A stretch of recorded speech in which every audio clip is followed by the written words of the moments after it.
Good afternoon. Medyo mahina. Nakakaya tayo lahat. Good afternoon. Okay, I think that's better. I understand you guys are procurement and logistics supply chain executives. And I'm very happy to be here. Thank you for the leadership of PISM for inviting us. It's a great signal that around the world businesses, and including the Philippines, businesses are very serious about their responsibility to the environment. And your theme, reducing carbon footprint, is very telling in terms of how the paradigm of businesses in the Philippines have been changing to become more and more responsible and the impacts that they have to the environment. So I was asked to give a lecture, a briefing about carbon footprint. And the first stop, I'd like to put forward that everyone has carbon footprint, not just businesses. And when I say everyone, I mean everyone, including that guy.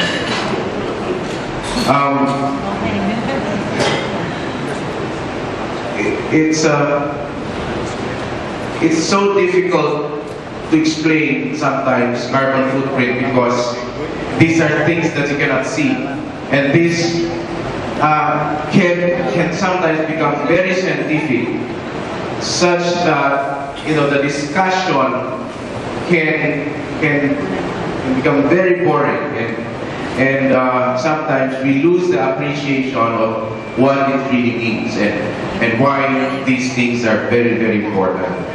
Okay, so please allow me to take you through a quick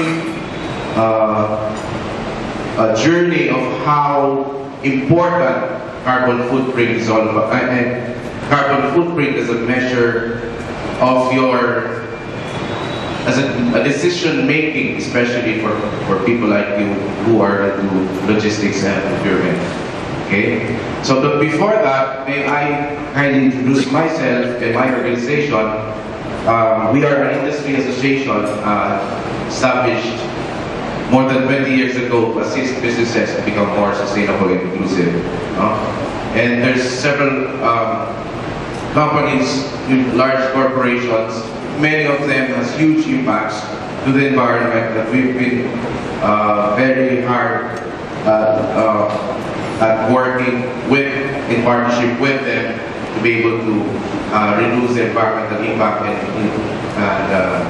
grab the opportunity for business on green initiatives. So we also, as mentioned, we also partner with the World Business Council for Sustainable Development. This is an international coalition of CEO-led corporations around the world. And in the Philippines, we, the PB, is the representative to that council. And every year, we come together in certain venues to discuss about sustainability, to talk about business solutions, and you can see there, those are business solutions and how we scale them up to enable bigger impact on sustainability of our society. So, when I was asked to describe to you what carbon footprint is all about, and that will be the topic for today, this afternoon, for the next 25 or so minutes. So, scientists have calculated, and which they've shown that there's actually 48,000 million tons of CO2 equivalents that is emitted so far in 2010. And these are coming from different sources, from coal, natural gas, oil, direct emissions from agriculture, right? And these is mostly comprised of carbon dioxide, methane, N2O, and HFCs and VFCs. We don't need to go into the details of that. But basically, these are the activities that contributes to these greenhouse gases that we call them. Technically, greenhouse gases, in layman, carbon footprint. Even as we speak, there are new discoveries, new things that comes into the equation where, for example, NF3 has just been considered a new greenhouse gas. So more and more studies, more and more data coming in, more and more GHG, greenhouse gases, are being accounted for. We used to have just 6, now we have 7 greenhouse gases that we ought to measure. No? So, just to give us a visual perspective, this is 1 ton. And imagine 48 million of these every year is polluting to the atmosphere. Okay? 48,000 million, sorry. But why should we be concerned about this? You might have seen this in the internet, you might have came across figures like this from one Facebook page to another. But you see, in March 2012, we reached 392 parts per million. What does that mean? That is the concentration or the amount of carbon dioxide that has increased since in 2000 about 370 something to 392 in just a matter of 2 years. Okay? And with that, an increase also in the average annual surface temperature of the Earth. Okay? So if you superimpose these two graphs, I'm sure even a non-scientist would say that it is directly proportional. Right? So this observation is not just in in one region, but it is an observation, empirical data from across the globe.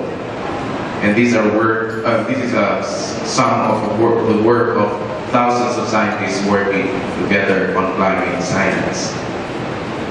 It would have been okay to continue to emit emission CO2 if we had maintained our ecosystems, ecosystems that absorbs, these carbon dioxide. But then, in the Philippines, for example, we've essentially depleted all these resources from this to this, 999. So what do you expect now? This is where, the global warming has been a talk many years ago, but really, what does it mean? What is the implication to the private sector, to the activities of the business? So we know that, okay, different kinds of businesses emit different kinds of CO emissions, GHG or non-GHG. But here, we said this scientist just recently published,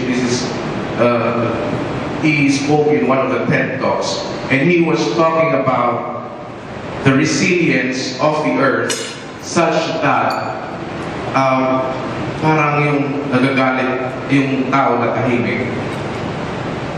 Ginagalit, hindi masyadong nagagalit. And then, comes a point when, sobra-sobra na it explodes. The guy explodes. The Earth's resilience works like that. The increase in CO2 and different other unnatural parameters of the climate system does not result immediately to drastic changes. And this guy is saying that, yes, we emit about this much CO2, but about half is actually taken up by the Earth. And therefore, the actual CO2 that goes into is just about 4 gigatons.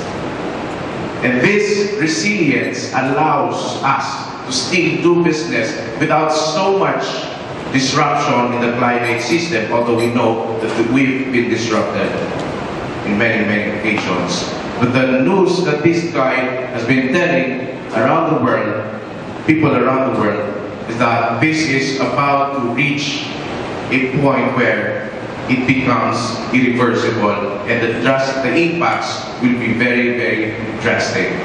This guy presented in the business forum of many business forums, including the WPCSD. And if these companies around the world are very concerned about this, we in the Philippines should be many times over more concerned, because we are the third, or some would say the first most vulnerable country in the world. Okay? So,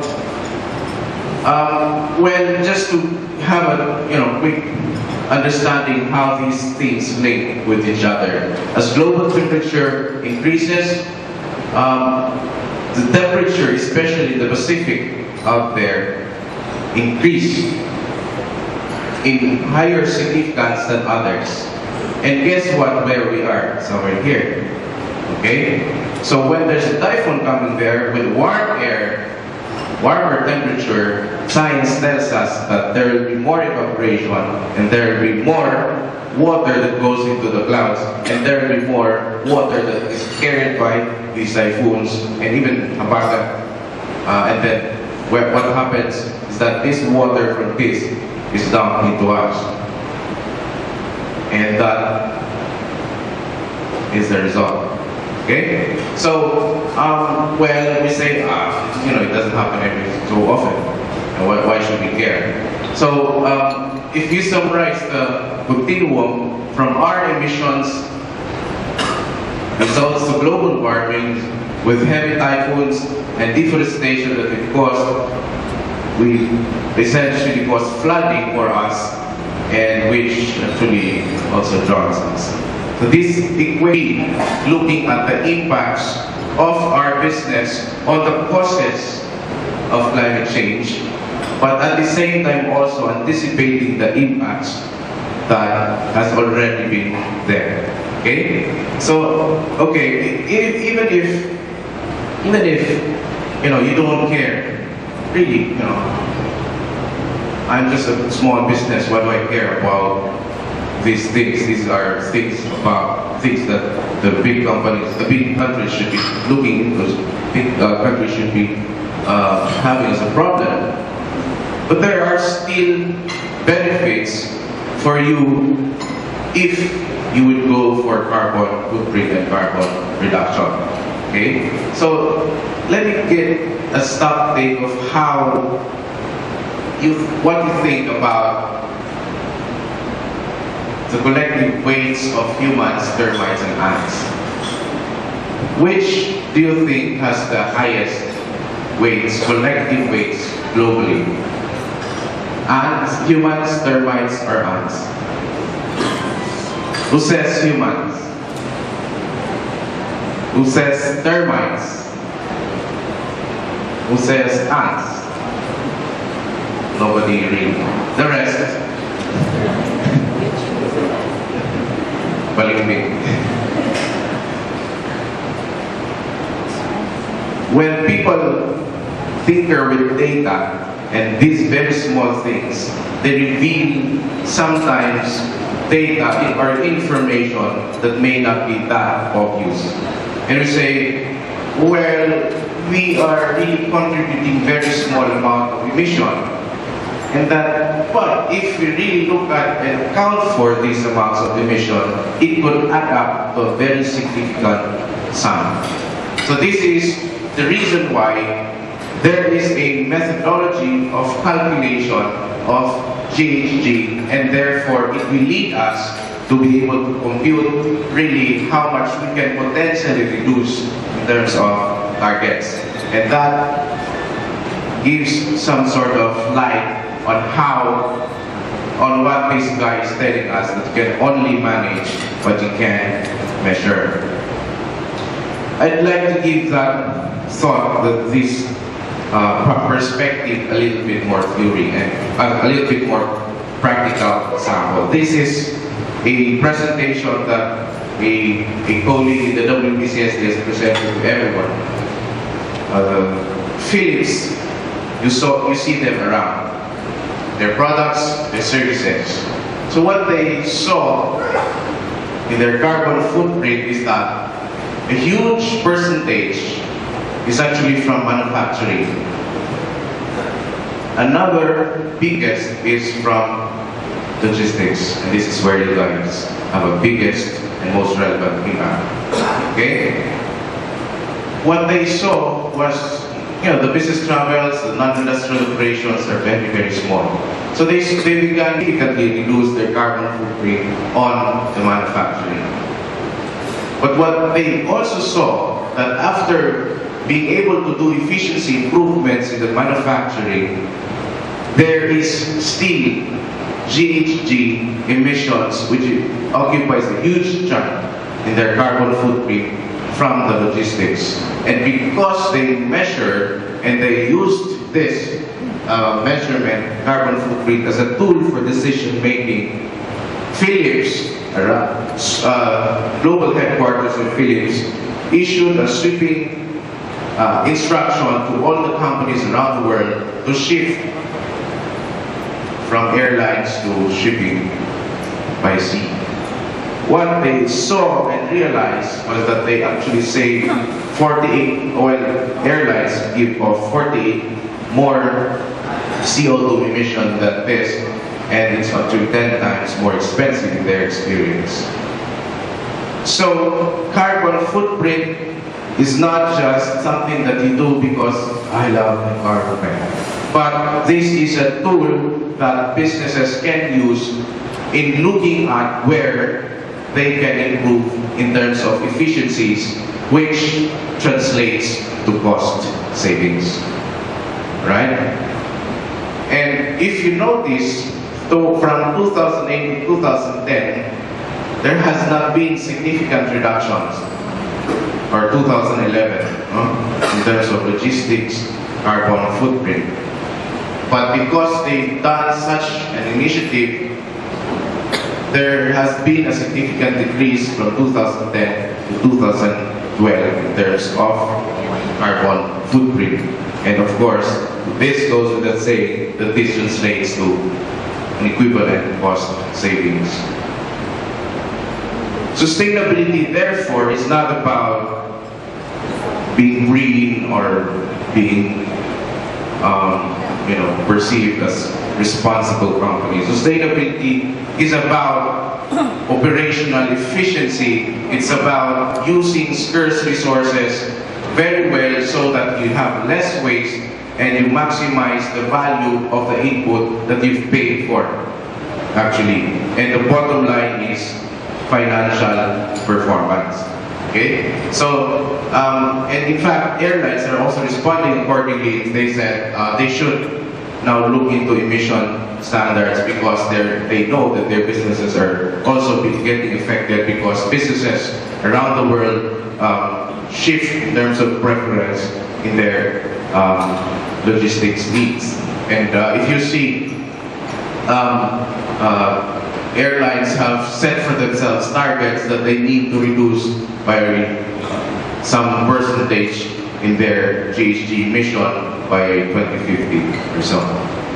So businesses around the world are looking at carbon footprint as one of the metrics that they should look into, from companies, from suppliers, from business partners, and your ability to be low carbon as a business and yet still be able to deliver the products and services will allow you to become winners in the tough competition in the next coming years.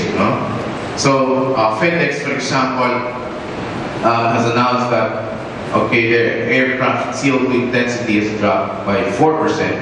And when companies look at this, they say, okay, I'm going to ship through FedEx by now instead of shipping or sending my products through other airlines. So this carbon footprint has more and more becoming an important parameter for businesses in choosing suppliers, in choosing and in generally making business decisions. There are all sorts of initiatives on chopping down carbon footprint, but still be able to scale up your business. So there are all sorts of data also that points that consumers are responding to these trends. And if you look at it, it says here from a global CSR study in 2013, it says 31% actually says that businesses should change the way they operate to align to greater social and environmental needs.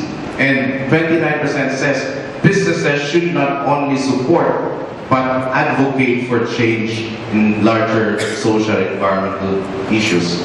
And this, when consumers demand or expect from the businesses, those businesses who are able to respond to the consumer needs would probably take a greater grip on the market.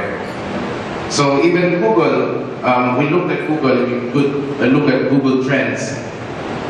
Google Trends is an application where you can search for keywords and find out how often these keywords are being searched by users of Google. And if you see carbon footprint there, more and more people in 2008 globally are trying to find out what carbon footprint is. In the Philippines, for example, there's a spike in 2009 where people are already trying to find out what carbon footprint, greenhouse gases, carbon emissions, and so on and so forth. Okay? So it shows that the public is getting more and more aware about companies and more expecting companies to look into carbon footprint. Okay? So if it is now the public discourse, then it can affect market behavior. Look at, well, sugar and diabetes and obesity. People learned that sugar can lead to diabetes and obesity, and therefore many people stop drinking Coke. And how did Coke respond? By providing Coke Light and Coke Zero. These trends are coming into play, and it is very important for companies to be able to spot these changes. Carbon footprint allows companies also to clearly and factually communicate their sustainability gains and an edge of their product. For example, Google says, if you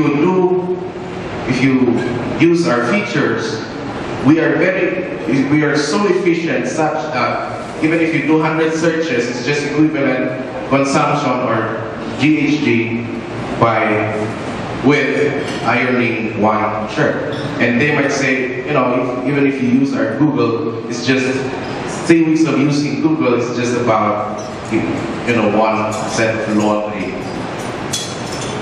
terms of energy consumption.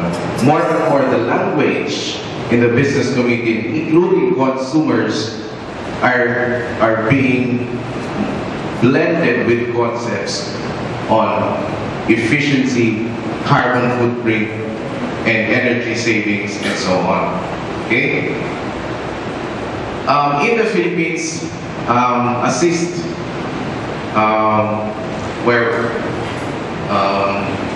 and many partners, including ECCI, PPE, has been conducting what we call Green Philippines Islands of Sustainability. And in the different trainings that we provide, there are companies who adopt certain carbon reduction initiatives after the learnings that they get from the training. So for example, GMA, I give them as an example because everyone knows them. They just set the thermostat, and here it's so-called, from 23 to 25 degrees, they replace certain metal halide flood lights to LED